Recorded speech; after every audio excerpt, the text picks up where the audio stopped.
இன்றைய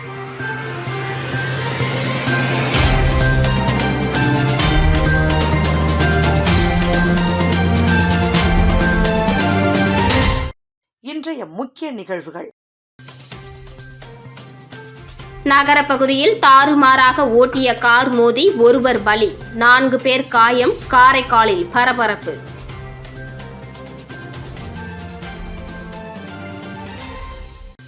அமைச்சரவை பதவியேற்பு திடீர் ஒத்திவைப்பு, மத்திய அரசின் ஒப்புதல் கிடைப்பதில் தாமதம்.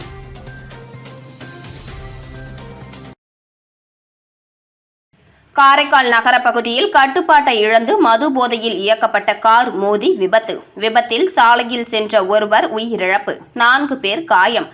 10க்கும் மேற்பட்ட இருசக்கர வாகனங்கள் சேதம். காரைக்கால் போக்குவரத்து போலீசார் வழக்கு பதிவு செய்து விசாரணை. புதுச்சேரி மாநிலம் காரைக்கால் மாவட்டத்தில் உள்ள காமராஜர் சாலையில் இன்று காலை திடீரென்று ஒரு கார் கட்டுப்பாட்டை இழந்து சாலையில் சென்ற இருசக்கர வாகனம் மற்றும் நடந்து சென்றவர்களை மோதியவாறு சுமார் 5 கிலோமீட்டர் தூரத்திற்கு சென்றுள்ளது. அப்பொழுது சாலையில் சென்ற பொதுமக்கள் அந்த காரை துரத்தி சென்று காரை இயக்கிய 2 நபர்களை பிடித்து போக்குவரத்து போலீசாரிடம் ஒப்படைத்தனர். அப்பொழுது போலீசார் அவர்களிடம் நடந்த விசாரணையில் செங்கல்பட்டு மாவட்டத்தை சேர்ந்த மேகராஜ் மற்றும் வேலூர் மாவட்டத்தை சேர்ந்த செல்வா என்றும் அவர்கள் மது போதையில் காரை இயக்கியதும் தெரிய வந்தது. இதனை அடுத்து போலீசார் அவர்களை கைது செய்து விசாரணை மேற்கொண்டு வருகின்றனர். இந்த கார் விபத்தில் சாலையில் இருசக்கர வாகனத்தில் மற்றும் நடந்து சென்ற 5 பேருக்கு பலமான காயம் ஏற்பட்டு காரைக்கால் அரசு மருத்துவமனையில் சிகிச்சை பெற்று வருகின்றனர். அதில் சுரேஷ்குமார் சிகிச்சை பலனின்றி உயிரிழந்தார். மேலும் கட்டுப்பாட்டை இழந்த கார் மோதியதில் 10க்கும் மேற்பட்ட இருசக்கர வாகனங்கள் சேதமடைந்துள்ளது. இந்த நிலையில் காரைக்கால் நகர பகுதியில் மது போதையில் கட்டுப்பாட்டை இழந்த கார் சாலையில் சென்றவர்களை மோதியவாறு சென்ற சம்பவம் பெரும் பரபரப்பை ஏற்படுத்துகிறது.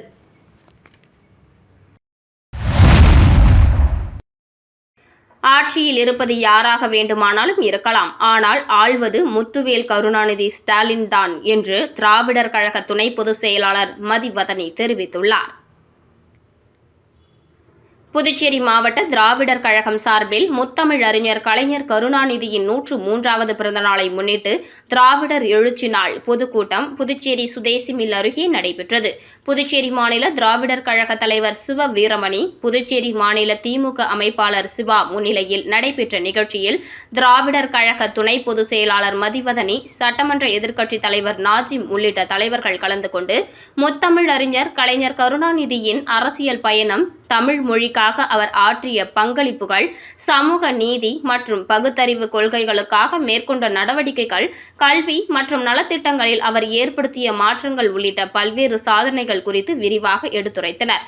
நிகழ்ச்சியின் ஒரு பகுதியாக அண்மையில் நடைபெற்ற சட்டமன்ற தேர்தலில் வெற்றி பெற்று திமுக சட்டமன்ற உறுப்பினர்களாக தேர்ந்தெடுக்கப்பட்ட நாஜிம், செந்தில்குமார், கார்த்திகேயன், செந்தில் என்கிற ரமேஷ், விக்னேஷ் கண்ணன் ஆகியோருக்கு பாராட்டு தெரிவிக்கப்பட்டது.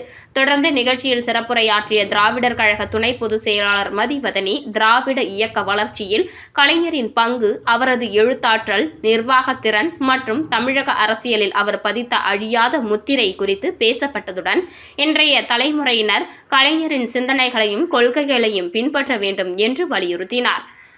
மேலும் பேசிய அவர், ஒரு சிலர் கலைஞரை குறித்து அவதூறு பேசுகின்றனர். ஆனால் அவர்கள் பிறப்பதற்கு முன் கோபாலபுரத்தில் தன் சொந்த உழைப்பில் வீடு வாங்கியவர் கலைஞர். நின்று நிதானமாக பேசுவதற்கு கொள்கை தேவை, அரசியல் புரிதல் தேவை, வரலாறு தேவை. ஆனால் அப்படி ஒன்றும் இல்லாதவர்கள் வீதியில் இறங்கி கத்திக்கொண்டு செல்ல வேண்டியதுதான். எங்களிடத்தில் கொள்கை இருக்கிறது, அரசியல் இருக்கிறது, தலைவர்கள் இருக்கிறார்கள். தலைவர்கள் மறைந்தாலும் அதை தூக்கி பிடிப்பதற்கு ஆயிரம் மதிவதனிகள் வந்து கொண்டே இருப்பார்கள். இந்த இயக்கம் வீழாது. அடிக்கிற காற்றில் யார் வேண்டுமானாலும் வரலாம். அதை தமிழகம் மற்றும் புதுச்சேரி மக்கள் விரைவில் உணர்வார்கள். ஆட்சியில் இருப்பது யாராக வேண்டுமானாலும் இருக்கலாம், ஆனால் ஆள்வது முத்துவேல் கருணாநிதி ஸ்டாலின் தான். காரணம், மகளிர் விடியல் பயணம், மகளிர் உதவித்தொகை. திருநெல்வேலி மாவட்டத்தில் நான் முதல்வன் திட்டத்தில் படித்த ஒரு மாணவன் இன்று IAS தேர்ச்சி பெற்று கலெக்டராக பதவியேற்றுள்ளார். இந்த திட்டங்களை எல்லாம் பொறுத்து கொள்ள முடியாமல் RSS மற்றும் பாஜகவின் வெறி செயலால் கொண்டுவரப்பட்ட ப்ராடக்ட் தான் இன்று விற்பனையாகியுள்ளது. அந்த ப்ராடக்டின் ஆயுட்காலம் இன்னும் 5 மாதங்களில் காலாவதியாகிவிடும். திமுகவை எதிர்த்தவர்கள் எல்லாம் இறந்துவிட்டனர். ஆனால் திமுக நின்று கொண்டுதான் இருக்கிறது. உங்கள் அரசியலின் மைய புள்ளியை தீர்மானித்தவர் முத்தமிழறிஞர் கலைஞர் என்றார். காரைக்கால் அருகே திடீரென்று வீட்டில் தீ விபத்து. தீ விபத்து காரணமாக வீடு மற்றும் வீட்டில் உள்ள பொருட்கள் எரிந்து சேதம். போலீசார் வழக்கு பதிவு செய்து விசாரணை. காரைக்கால் மாவட்டத்தில் கோவில்பத்து பிள்ளைத்தெரு வாசலில் கலைஞர் நகரில் வசித்து வருபவர் கோபாலகிருஷ்ணன். இவர் வீட்டை பூட்டிவிட்டு தனது மனைவியுடன் வெளியே சென்றுள்ளார். இந்த நிலையில் இவரது வீட்டில் திடீரென தீப்பற்றி எரிந்துள்ளது. இதனை கண்ட அக்கம் பக்கத்தினர் தீயணைப்புத் துறைக்கு தகவல் தெரிவித்துள்ளனர். இந்த நிலையில் காரைக்காலில் நிலவி வரும் கடும் கோடை வெப்பம் காரணமாக தீ மளவென பரவி வீட்டின் கூரை மற்றும் வீட்டில் உள்ள பொருட்கள் முற்றிலும் எரிந்து நாசமானது. சம்பவ இடத்திற்கு விரைந்து வந்த தீயணைப்புத் துறையினர் சுமார் 2 மணி நேரம் போராடி தீயை அணைத்தனர். தொடர்ந்து தீ விபத்து குறித்து வருவாய்த்துறை மற்றும் நகர காவல் நிலைய போலீசார் விசாரணை மேற்கொண்டு வருகின்றனர். இந்த நிலையில் கோடை வெப்பம் காரணமாக திடீர் தீ விபத்தால் அப்பகுதி மக்களிடையே பெரும் அச்சத்தை ஏற்படுத்தியுள்ளது.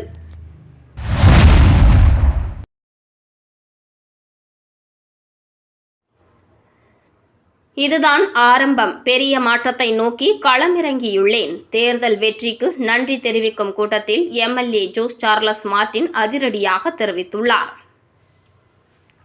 புதுச்சேரியில் நடந்து முடிந்த சட்டமன்ற தேர்தலில் லட்சிய ஜனநாயக கட்சி தலைவர் ஜோஸ் சார்லஸ் மார்டின் புதுச்சேரி முதல்வர் ரங்கசாமி உள்ளிட்டோரை காட்டிலும் அதிகப்படியாக 10,750 வாக்குகள் பெற்று பெருவாரியான வாக்கு வித்தியாசத்தில் வெற்றி பெற்றார்.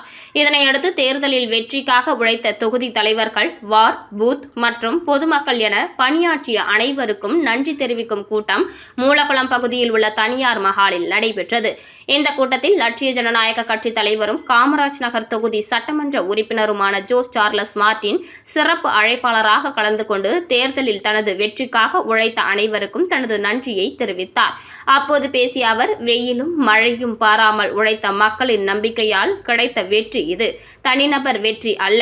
10,750 வாக்குகள் அதிகப்படியாக பெற்று முதல்வர், நமச்சிவாயம் ஆகியோரை தாண்டியும் கிடைத்துள்ளதாக குறிப்பிட்ட அவர், தொகுதி மக்களின் நம்பிக்கை ஒருபோதும் வீணாகாது என்றார்.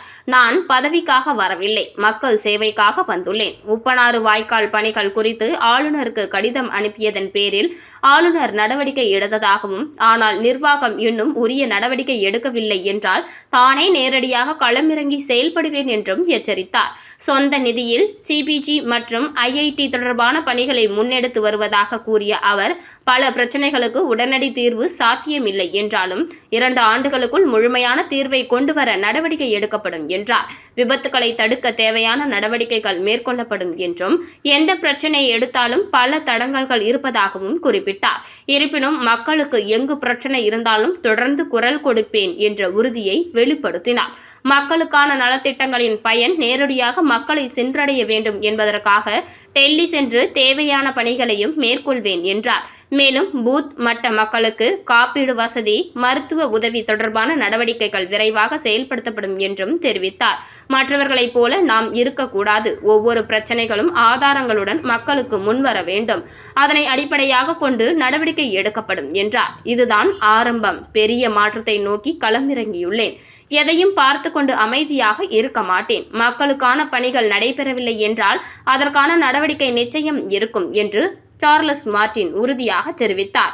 இந்த நிகழ்வில் சட்டமன்ற உறுப்பினர் ஜான்குமார், முன்னாள் சட்டமன்ற உறுப்பினர் ரிச்சர்ட் ஜான்குமார் மற்றும் கட்சி நிர்வாகிகள், பொதுமக்கள் உட்பட பலர் கலந்து கொண்டனர். விளம்பர இடைவேளைக்கு பிறகு செய்திகள் தொடரும்.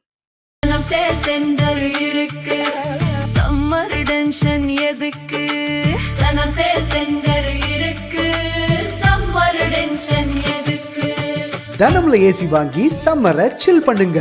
தனம் சேல் சென்டர், காமராஜ் சாலை, பாண்டிச்சேரி. செய்திகள் தொடர்கின்றன. செல்லிப்பட்டு திரௌபதி அம்மன் ஆலயத்தில் நடைபெற்ற தீமிதி திருவிழாவில் திரளான பக்தர்கள் கலந்து கொண்டு தீமிதித்து தங்களது வேண்டுதலை நிறைவேற்றினர். புதுச்சேரி மாநிலம் மண்ணாடிப்பட்டு கொம்யூன் செல்லிப்பட்டு கிராமத்தில் சங்கராபரணி ஆற்றங்கரையில் அருள் புரியும் ஸ்ரீ அருள்மிகு திரௌபதி அம்மன் ஆலயத்தில் நேற்று தீமிதி திருவிழா வெகு சிறப்பான முறையில் நடைபெற்றது. இதில் பக்தர்கள் திரளாக கலந்து கொண்டு தீ மிதித்து தங்களது வேண்டுதலை நிறைவேற்றி நேர்த்தி கடனை செலுத்தினர். முன்னதாக கடந்த திங்கட்கிழமை அன்று செடல் தரித்தல் மற்றும் அம்மனுக்கு சாகை வார்த்தல் நிகழ்ச்சியும், செவ்வாய்க்கிழமை அன்று ஸ்ரீ பாஞ்சாலி ஸ்ரீ அர்ஜுனன் திருக்கல்யாண உற்சவம் நிகழ்ச்சியும் நடைபெற்றது. இதில் பக்தர்கள் திரளாக கலந்து கொண்டு திருக்கல்யாண உற்சவத்தினை கண்டு களித்து சுவாமி தரிசனம் செய்தனர். தொடர்ந்து திருக்கல்யாண உற்சவத்தில் கலந்து கொண்ட பொதுமக்களுக்கு விருந்து உபசரிப்பு நிகழ்ச்சி நடைபெற்றது. மேலும் தீமிதி திருவிழாவினை முன்னிட்டு தினம்தோறும் சுவாமிக்கு அபிஷேக அலங்காரங்கள் செய்து தீபாராதனை காண்பிக்கப்பட்டு வந்தது.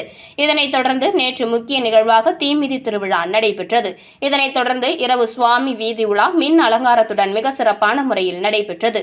இதில் பக்தர்கள் திரளானோர் கலந்து கொண்டு சுவாமி தரிசனம் செய்தனர். நிகழ்ச்சிக்கான ஏற்பாட்டினை செல்லிப்பட்டு கிராமவாசிகள் மற்றும் அறங்காவல் குழுவினர் மிக சிறப்பான முறையில் செய்திருந்தனர்.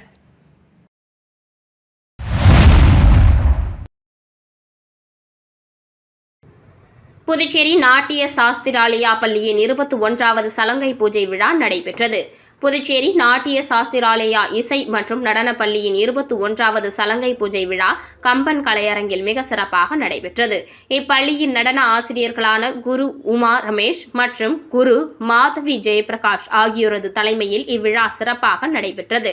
இவ்விழாவில் சிறப்பு விருந்தினர்களாக வில்லியனூர் தொகுதி சட்டமன்ற உறுப்பினர் ரவிக்குமார் மற்றும் ஆச்சார்யா இன்ஜினியரிங் ஆஃப் டெக்னாலஜி முதல்வர் குருலிங்கம், ஜவஹர் பால்பவன் நடன ஆசிரியர் சிவசங்கரி, கமலா ஜோதி ஆகியோர் சிறப்பு விருந்தினர்களாக கலந்து கொண்டு குத்து விளக்கு ஏற்றி விழாவினை துவக்கி வைத்தனர். நாட்டிய சாஸ்திராலயா இசை மற்றும் நடனப்பள்ளி புதுச்சேரியின் 5 முக்கிய பகுதிகளில் 300க்கும் மேற்பட்ட குழந்தைகளுக்கு பாரம்பரிய முறையில் பரதநாட்டியத்தை மிக சிறப்பாக கற்றுக் கொடுத்து வருகிறது என்று சிறப்பு விருந்தினர்கள் பாராட்டினர். சகோதரிகளான குரு உமா மற்றும் குரு மாதவி ஆகியோரால் கடந்த 2014ஆம் ஆண்டு முதல் இந்த நாட்டிய சாஸ்திராலயா நடத்தப்பட்டு வருகிறது. இவர்கள் தெய்வீக கலையான பரதம் மற்றும் கர்நாடக இசையை பரப்பும் நற்பணியை தொய்வின்றி மேற்கொண்டு வருகின்றனர். இப்பள்ளி மாணவர்கள் மதுரை மீனாட்சி அம்மன் கோவில், காஞ்சிபுரம் கங்கை கொண்ட சோழபுரம், வேலூர் பொற்கோவில், சிதம்பரம் நடராஜர் கோவில் மற்றும் சென்னை கபாலீஸ்வரர் கோவில் போன்ற உலக புகழ்பெற்ற ஆன்மீக தலங்களில் நாட்டியஞ்சலி நிகழ்ச்சிகளை வழங்கியுள்ளனர். புதுச்சேரி மத்திய சிறைச்சாலை, புதுச்சேரி அரசின் கலை மற்றும் கலாச்சாரத்துறை நிகழ்ச்சிகள் என பல்வேறு மேடைகளில் தங்களது திறமைகளை வெளிப்படுத்தி பல விருதுகளையும் பாராட்டுகளையும் பெற்றுள்ளனர். கிராமப்புற மற்றும் நகர்ப்புற குழந்தைகளிடையே இக்கலையை கொண்டு சேர்ப்பதுடன் மட்டுமின்றி மலேசியா மற்றும் வியட்நாம் ஆகிய வெளிநாடுகளுக்கும் தங்களது சீடர்களுடன் சென்று வெற்றிகரமாக நிகழ்ச்சிகளை நடத்தியுள்ளனர். இவ்விழாவின் பரதநாட்டியத்தின் பாரம்பரியம் மாறாமல் அதற்குரிய முழு மார்க்கத்தையும் பின்பற்றி 19 மாணவிகள் தங்களது சலங்கை பூஜை நடனத்தை அரங்கேற்றினர். இம்மாணவிகளின் நேர்த்தியான நடனக்கலை விழாவிற்கு வந்திருந்த சிறப்பு விருந்தினர்கள் மற்றும் பார்வையாளர்கள் அனைவரையும் பெரிதும் கவர்ந்தது.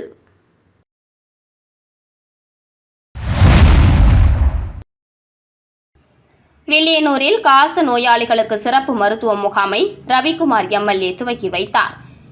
தேசிய காசநோய் ஒழிப்பு திட்டம் சார்பில் தொடர் சிகிச்சை பெற்று வரும் நோயாளிகளுக்கு ரவிக்குமார் எம்எல்ஏ ஊட்டச்சத்து தொகுப்பு பைகளை வழங்கினார். வில்லியனூர் ஆரம்ப சுகாதார நிலையம் மற்றும் தேசிய காசநோய் ஒழிப்பு திட்டம் ஆகியவை இணைந்து வில்லியனூர் பகுதியில் காசநோய் தொடர் சிகிச்சை பெற்று வரும் 50க்கும் மேற்பட்ட நோயாளிகளுக்கு சிறப்பு சிகிச்சை முகாம் மற்றும் ஊட்டச்சத்து பெட்டகங்கள் வழங்கும் நிகழ்ச்சி நடைபெற்றது. வில்லியனூர் முருகன் கோவில் சமுதாய நலக்கூடத்தில் நடந்த இந்த நிகழ்ச்சிக்கு சுகாதார நிலைய தலைமை டாக்டர் பாமகள் கவிதை தலைமை தாங்கினார். செவிலியர்கள் தேவி, நீலக்கண்ணி ஆகியோர் முன்னிலை வகித்தனர். சிறப்பு விருந்தினராக ரவிக்குமார் எம்எல்ஏ பங்கேற்று காசநோய்க்கு சிறப்பு சிகிச்சை முகாமை துவக்கி வைத்தார்.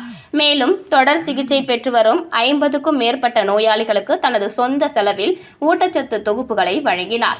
இந்த நிகழ்ச்சியில் காசநோய் மற்றும் சுகாதார பணியாளர்கள் சுதா, ஞானசெல்வி மற்றும் மணிமாறன், ஊர் முக்கியஸ்தர்கள் கண்ணபிரான், குணசேகரன், ராஜேஷ் உள்ளிட்ட பலர் கலந்து கொண்டனர். சிறந்த சுற்றுச்சூழல் அமைப்புக்கான விருது புதுச்சேரி அரசு அறிவியல் தொழில்நுட்பம் சுற்றுச்சூழல் துறை மாசு கட்டுப்பாடு குழுமம் இணைந்து உலக சுற்றுச்சூழல் தினம் நேற்று கொண்டாடப்பட்டது. இதில் 2022 முதல் 2024 ஆண்டுகளுக்கான சிறப்பு சுற்றுச்சூழல் பணி செய்தமைக்கு சிறந்த சுற்றுச்சூழல் விருது மற்றும் ரூபாய் 50,000 காசோலை பூரணாங்குப்பம் தனசுந்தராம்பாள் சேரிட்டபிள் சொசைட்டிக்கு வழங்கப்பட்டது. விருதினை புதுச்சேரி துணைநிலை ஆளுநர் கைலாசநாதன் வழங்கினார். நிகழ்ச்சியில் சட்டமன்ற உறுப்பினர் விக்னேஷ் கண்ணன், புதுச்சேரி தலைமை செயலாளர் சரத் சௌகான் IAS, சுற்றுச்சூழல் துறை செயலர் சுமிதா IAS, சீனியர் சுற்றுச்சூழல் துறை பொறியாளர் ரமேஷ் மற்றும் சுற்றுச்சூழல் அதிகாரிகள் பங்கு பெற்றனர். விருதினை தனசுந்தராம்பாள் சேரிட்டபிள் சொசைட்டி தலைவர் பூரணாங்குப்பம் பனை ஆனந்தன் மற்றும் நிர்வாக குழுவினர், தன்னார்வலர்கள் பெற்றுக்கொண்டனர். காரைக்காலில் அப்போலோ மருத்துவமனை சார்பில் சிறப்பு மருத்துவ விழிப்புணர்வு முகாம் நடைபெற்றது. சென்னை அப்போலோ மருத்துவமனை தகவல் மையம் மற்றும் சசி சர்வேஷ் பாலிகிளினிக் இணைந்து காரைக்காலில் சிறப்பு மருத்துவ ஆலோசனை மற்றும் விழிப்புணர்வு முகாம் நடைபெற்றது. இதில் செரிமனா மண்டல நோய் நிபுணர் டாக்டர் விஷ்ணு அபிஷேக் ராஜ் மற்றும் இதய அறுவை சிகிச்சை நிபுணர் டாக்டர் அஜய் நரசிம்மன் ஆகியோர் பங்கேற்று பொதுமக்களுக்கு மருத்துவ ஆலோசனைகள் வழங்கினர். முகாமில் வயிறு மற்றும் குடல் தொடர்பான நோய்கள், அமிலத்தன்மை, செரிமான கோளாறுகள், மஞ்சள் காமாலை உள்ளிட்ட பிரச்சினைகள் குறித்தும், இதய நோய்கள் மற்றும் நுரையீரல் தொடர்பான பாதிப்புகள் குறித்தும் பரிசோதனை மற்றும் ஆலோசனைகள் வழங்கப்பட்டன.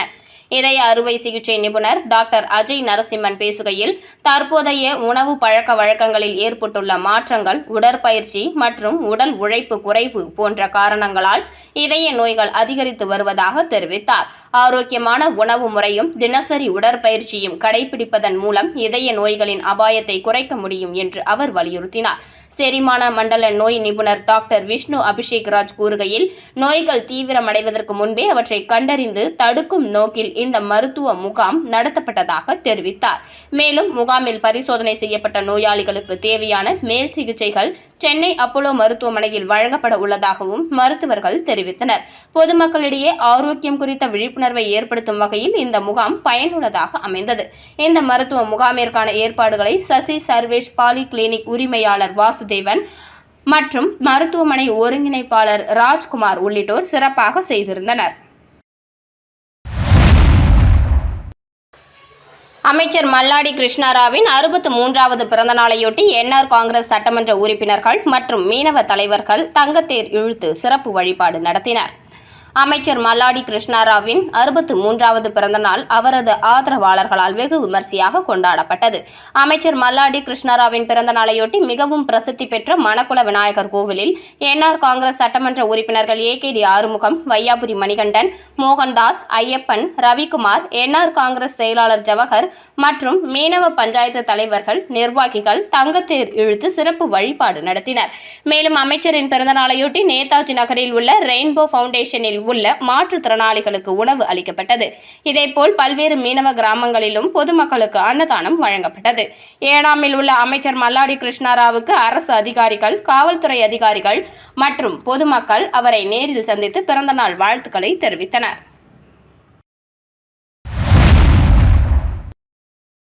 உலக சுற்றுச்சூழல் தினத்தையொட்டி புதுச்சேரியில் பள்ளி மாணவர்களுடன் மரக்கன்று நட்டு கல்வி உபகரணங்களை MLA ஜோஸ் சார்லஸ் மார்டின் வழங்கினார். உலக சுற்றுச்சூழல் தினத்தை முன்னிட்டு புதுச்சேரி சாரம் பகுதியில் உள்ள அரசு தொடக்கப்பள்ளியில் சிறப்பு நிகழ்ச்சி நடைபெற்றது. இதில் லட்சிய ஜனநாயக கட்சி தலைவரும் காமராஜ் நகர் தொகுதி சட்டமன்ற உறுப்பினருமான ஜோஸ் சார்லஸ் மார்டின் சிறப்பு அழைப்பாளராக கலந்து கொண்டார். நிகழ்ச்சியின் ஒரு பகுதியாக பள்ளி மாணவர்களுடன் இணைந்து மரக்கன்றுகளை நட்டு சுற்றுச்சூழல் பாதுகாப்பின் அவசியம் குறித்து விழிப்புணர்வு ஏற்படுத்தினார். தொடர்ந்து மாணவர்களுடன் உற்சாக கலந்துரையாடி அவர் அவர்களின் கல்வி, எதிர்கால இலக்குகள் மற்றும் சுற்றுச்சூழல் பாதுகாப்பு குறித்து பேசினார். மேலும் பள்ளியில் பயிலும் 100க்கும் மேற்பட்ட மாணவர்களுக்கு கல்வி உபகரணங்கள் மற்றும் இனிப்புகளை வழங்கி அவர்களை ஊக்குவித்தார். இந்த நிகழ்வில் பள்ளி ஆசிரியர்கள், மாணவர்கள் மற்றும் பொதுமக்கள், கட்சி நிர்வாகிகள் உட்பட பலர் கலந்து கொண்டனர்.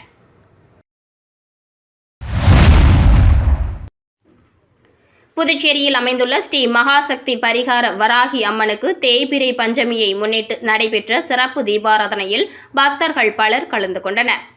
புதுச்சேரி சாமிப்பிள்ளை தோட்டம் பகுதியில் அமைந்துள்ளது ஸ்ரீ மகாசக்தி பரிகார வராகி அம்மன் ஆலயம். இந்த ஆலயத்தில் எழுந்தருளியுள்ள வராகி அம்மனுக்கு தேய்பிறை பஞ்சமியை முன்னிட்டு சிறப்பு அபிஷேகம் நடைபெற்றது.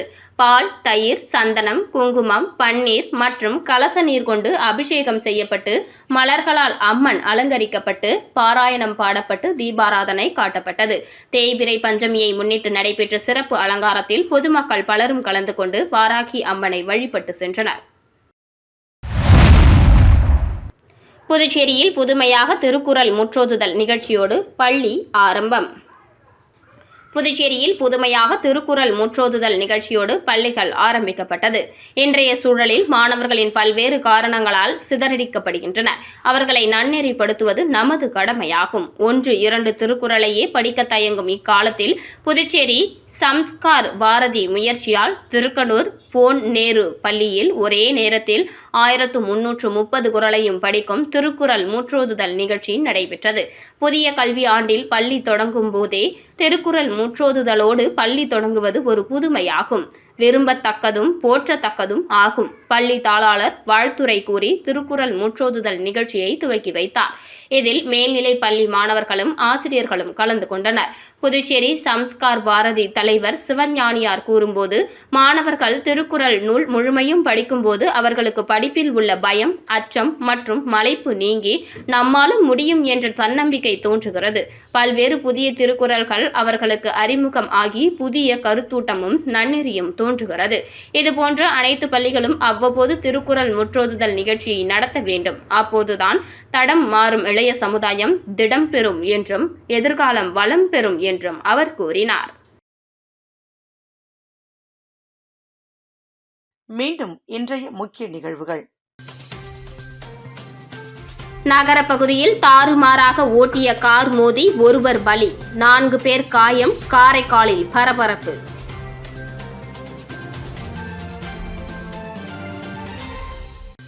அமைச்சரவை பதவியேற்பு திடீர் ஒத்திவைப்பு, மத்திய அரசின் ஒப்புதல் கிடைப்பதில் தாமதம்.